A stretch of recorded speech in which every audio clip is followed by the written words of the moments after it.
The woman you see in this footage has just committed the most horrifying crime that would leave the community and an entire country reeling with shock. This is beyond shock. It's got me shaking just thinking about it, that something like this could happen. But what led her to do something so evil? Let's look into the case of the 6-year-old that was murdered and dropped on a mom's yard. On Tuesday, April 25th, 2023, at around 9:45 p.m., a man by the name of Michael Fontenelle arrived at his home in Harahan, Louisiana, where he lived with his long-term girlfriend, 43-year-old Hannah Landon, and his 2 daughters. He had been working late that day and was exhausted, so he just went straight to bed. The next morning, he woke up around 7 a.m. and decided to go check on his daughters before going to work. His older 7-year-old daughter was sleeping peacefully in her bed, but her younger sister Bella was not there. Where could she have gone so early in the morning? Did she even sleep at home that night? The girl's bed was still made, meaning that she hadn't slept there. Maybe she even hadn't come home at all from school the previous day. The first thought that crossed Michael's mind was that his ex-wife and the mother of his daughters, Jennifer Zeladon, had taken Bella. Jennifer lived a couple of blocks away from them, and the two had custody wrangles over the years that had even involved the police. So it was not surprising that she would want to keep his daughter away from him. But before jumping into any conclusion, Michael wanted to check with his living girlfriend, Hannah, to see if his daughter came home the previous day. Michael and Hannah had been together for quite some time, and although they were not married, she was like his daughter's stepmother and seemed to really care about them. This picture shows Hannah holding Bella, and they both seem very happy. This one shows Hannah and Bella dressed like princesses, and they appeared to have a really good relationship. This morning, however, Michael realized that he had also not seen Hannah, and she didn't come home last night, so where was she? Was she with Bella, worried that something bad might have happened to both his girlfriend and his little girl? Michael went to Heron Police Department and reported them missing. But nothing could have prepared him for the horror that was about to unfold. The police arrived at Michael's home at around 7:45 a.m., and after interviewing Michael and the remaining daughter, they went over to Bella's mother's home to see if she knew anything about her missing daughter and stepmom. Jennifer and Hannah didn't really like each other and had made it clear over the years that they would never get along, so when the police went to Jennifer's house, they suspected she might know something about the whereabouts of her daughter and Hannah.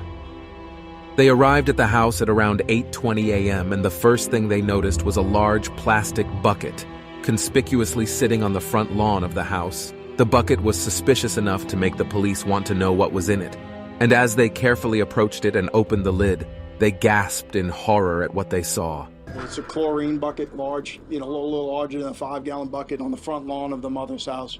When they opened up that bucket, they found the 60-year-old deceased inside that bucket. Bella's little body was left inside the 10-gallon bucket, curled up in a fetal position.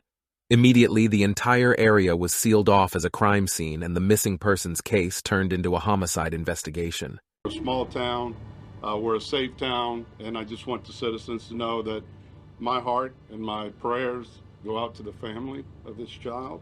A sickening crime. 6-year-old Bella Fontenelle killed and in a 10-gallon chlorine bucket. This is a senseless type incident that happened. An autopsy later revealed that Bella had been beaten and choked to death. Our preliminary cause of death, as determined by the forensic pathologist, is manual strangulation along with multiple blunt force to the head. Child deaths are always terrible, especially ones like this that should not have happened. The grim discovery shook the entire community and left the family completely devastated. What kind of evil monster would do such a horrible thing to an innocent little girl, and why dump her outside her mom's house? Clearly, only a sick person would be capable of doing something so cruel and so twisted. We ended up doing extensive interviews with both the mother and the father, the biological mother and the father. We do not believe that they are involved in any foul play. We never had anything like this happen before, that's for sure. Bella's family described the murder as a senseless and heinous act, saying that it had destroyed their lives. Her aunt Bianca Cano set up a GoFundMe page where she shared a heartbreaking message describing her young niece as an amazing little soul who was taken away too soon. No words can describe the pain that is running through our bodies. It's truly inhumane. The world is so unjust. You were given to us for 6 amazing years. You were beyond perfection. Your beautiful little voice, your funny personality, the way you danced, the way you were so delicate and fragile, your smile, your laugh, the way you expressed yourself. I can go on and on and on about how amazing this little soul was. No person should ever have to go through what we are going through, much less a mother and father having to lay to rest a child.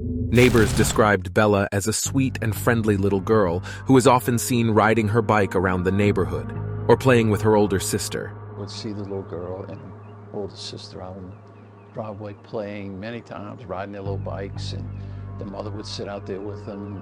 The grandmother and grandfather would sit out there with them. And it was just beautiful to watch them. Bella was a kindergartner at St. Matthew the Apostle School, and following the gruesome discovery, the school canceled their classes for the rest of the week to give students time to mourn their friend. Bella was reportedly set to be honored at City Hall for her achievement in track before she was killed. Bella's funeral was held on April 29, 2023, and was attended by hundreds of people, including the 510 students at St. Matthew Elementary School. Parents with children who also attend the school say they're grieving with the family. My son was with me. He goes to St. Matthew, and I mean, she was on the same playground as he plays on. We are in the same carpool line, and she's just not there anymore. Many say they're still processing this tragedy. It was unbelievable. It was so heart-wrenching. Just hard to believe that we were sitting there for that reason. It was very difficult looking at the parents and the little sister. She was taking it very, very hard. While this was going on, investigators were still trying to figure out what happened to Bella. Who did this to her?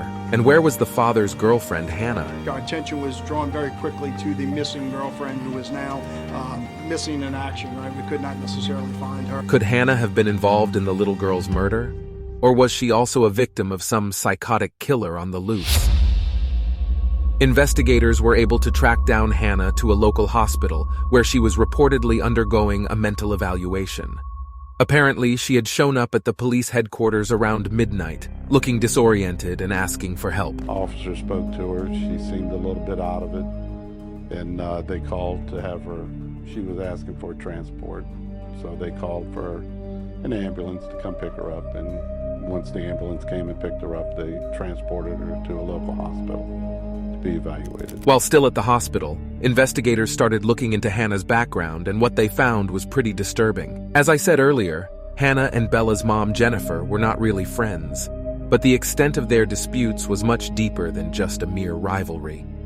In 2021, Hannah, who also went by the name of Bunnock Lim, had reportedly filed for a restraining order against Jennifer and her sister Evelyn, claiming that they had assaulted her on multiple occasions and threatened to harm her. In one incident, on March 17, 2021, Hannah and Jennifer got into a physical fight at a children's swim meet.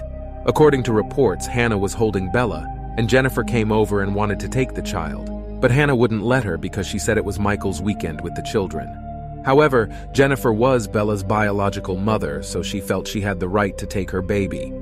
This silly argument quickly escalated and turned physical before Michael finally intervened. Later, while he was giving a statement to the police, he supported Hannah and was even her witness.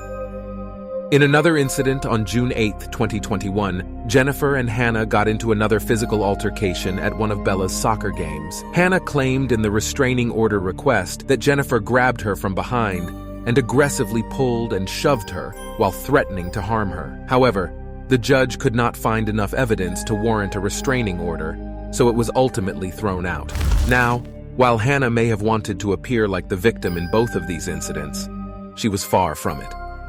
According to a police report, Hannah was arrested one time after she attacked Jennifer's sister, Evelyn.